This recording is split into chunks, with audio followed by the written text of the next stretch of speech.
Yung college degree return of investment. So ito yung return of investment nung mga return of investment ng mga academic institutions o ng gobyerno sa mga college degrees.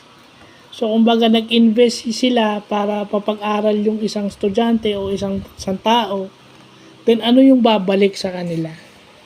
So nakakatuwang pag-aralan to kasi anong balik sa gobyerno nung mga taong pinag-college mo.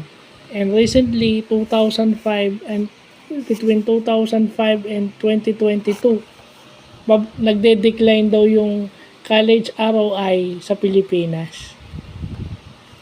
Kasi dati daw, mas mataas yung may college degree, mas kumikita raw yung may college degree kesa dun sa hindi nakapagtapos o walang college degree. Pero ngayon, yung significance difference, parang wala nang halos difference yun. Nakatapos ka't hindi, wala na o maliit lang yung agwat ng pagkakaiba. So, yun. Ibig sabihin lang ng ROI is yung mga nag-college ba, kumikita. Diba kasi nag-aral sila, nagkaroon sila ng 4 year, magkaroon sila ng degree, nakatapos sila ng 4 years o 5-year course, or kung veterinary medicine ka, 6-year course, di ba? Doon na lang muna sa college.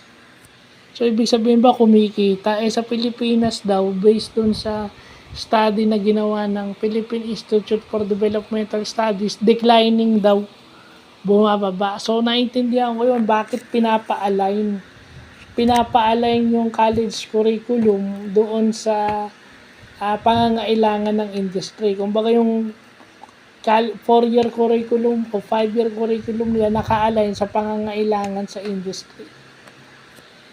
So, naintindihan ko na yun kung bakit nung 2008, nakikita ko yung mga professor ko, I was working as an HRdista.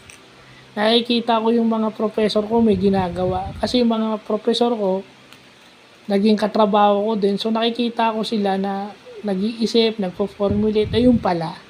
Kasi during that time, 2005 to 20, kaya pala ina-align, ginagawa nilang globalize. Kasi dito pa lang sa local industries, pababa na yung college ROI.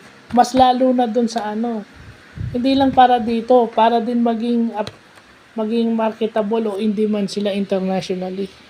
So, ganun pala yun. Dahil nagde-decline yung college ROI dito. So, mabuti nang malaman natin. Mabuti talaga malaman natin yan. Kasi ngayon, wala na ngayon. Makatapos ka't hindi, halos pareho lang. So, nagde-decline yung ROI. Kasi dati daw, mas mataas siyempre yung may college degree ka. Kaya nga sinasabi nila, advantage yung may college ka. Pero, pag pinagbabasehan yung statistics mo, parang pareho na lang. Kaya buti ni-research muna natin yung PIDS para mas maintindihan natin. So, yun lang po.